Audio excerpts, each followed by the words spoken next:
45,50,000 के नकली नोट के साथ crime branch unit 2 की टीम ने 6 आरोपियों को किया गिरफ्तार।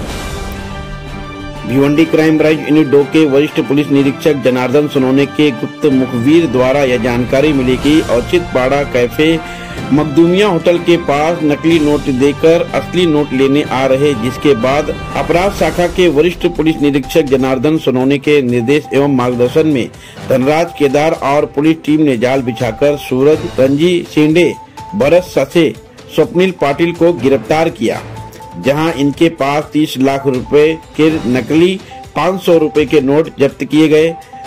अपराधियों से पूछताछ के दरमियान कई अपराधियों का और नाम सामने आया, जिसमें रामदास दलवी, विजय कर्णेकर उर्फ विकी और शेखर बतिन नाम सामने आया, जिसमें कुल मिलाकर 6 आरोपी इस पूरे वारदात को अंजाम दे रहे थे। इस कार्रवाई में नकली नोट बनाने वाली मशीन, कटर, लैबॉन्ड पेपर और नकली नोट बरामद किए गए। इस पूरे मामले की जानकारी पत्रकारों को देते हुए उनके समक्ष अपनी बातें रखते हुए अपर पुलिस आयुक्त डॉक्टर पंकजराव उगले, उनके साथ में वहां पर मौजूद पुलिस उपायुक्त अपराध शाखा Amar Singh Yadav, Shekhar Bangde, Bhiwandi crime branch unit 2 K Janardan Sonone,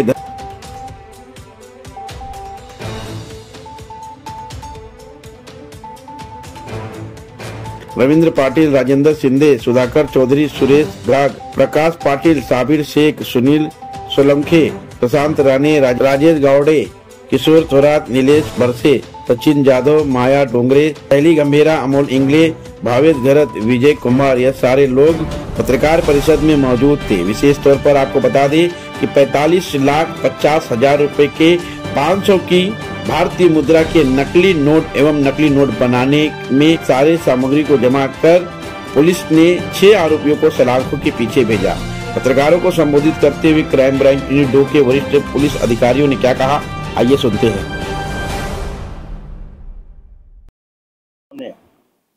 API माळी, एपीआय केदार आणि PSI पाटील यांच्या टीमला गोपनीय माहिती मिळाली होती की 3 मे रोजी औचित्यपाडा भिवंडी या ठिकाणी काही इसम भारतीय चलनाच्या नकली नोटा घेऊन विक्रीसाठी येणार आहेत। त्या अनुषंगाने युनिट 2च्या अधिकाऱ्यांनी ACP शेखर बागडे यांच्या मार्गदर्शनामध्ये सापळा कारवाई आयोजित केली। त्या अनुषंगाने सुरुवातीला 3 आरोपींना संशयित आरोपींना ताब्यात घेतलं।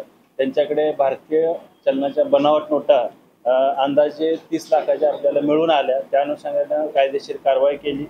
त्याचबरोबर त्या तपासामध्ये पुढे आपण मुख्य आरोपीच्या कार्यालयाचा, घराचा वगैरे आपण सर्च घेतला, शोध घेतला। त्या अनुषंगाने पुढे आपल्याला अधिक बनावट चलनी नोटा मिळून आल्या। एकूण आतापर्यंत आपल्याला 45,50,000च्या बनावट चलनी नोटा तपासामध्ये मिळून आलेल्या आहेत। सध्या आपल्या ताब्यामध्ये एकूण 6 आरोपी आहेत। सूरज तानाजी शेंडे, भरत सासे, स्वप्निल पाटील, रामदास दळवी, विजय कर्णेकर, शेखर बतिन हे सर्व राहणारे भिवंडीतील आहेत। ते औचित्यपाडा येथे भारतीय चलनाच्या बनावट नोटा घेऊन येणार होते। त्या अनुषंगाने आपण ही कायदेशीर कारवाई केलेली आहे। तपासामध्ये आपण हे सदरचे आरोपी हे बनावट नोटा कुठे छापत होते, कशा पद्धतीने ते छपाई करत होते, ते कुणाला विकणार होते किंवा या बनावट नोटांचा अजून कुठल्या दुसऱ्या गुन्ह्यामध्ये त्याचा वापर करणार होते का, या अनुषंगाने आपण अधिक तपास करत आहे।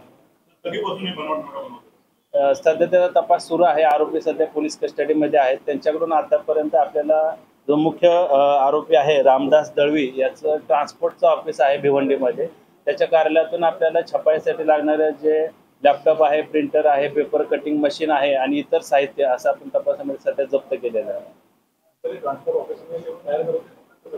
सध्या प्राथमिक चौकशीमध्ये ते ट्रान्सपोर्ट ऑफिसमध्ये हे साहित्य मिळालेलं आहे, परंतु ह्याचे मोठ्या प्रमाणामध्ये छपाई अजून कुठे ते करत होते का, त्या अनुषंगाने आपण त्यांचा पोलीस कस्टडीमध्ये अधिक तपास करत आहोत। सध्या 6 आरोपी आपल्या अटकेमध्ये आहेत। वितरण ते भिवंडीलाच एका इसमाला नोटा विक्रीसाठी देणार होते अशी आपल्याला माहिती होती। त्या अनुषंगाने आपण त्यांच्या सापळा कारवाई आयोजित करून त्यांना ताब्यात घेतलं।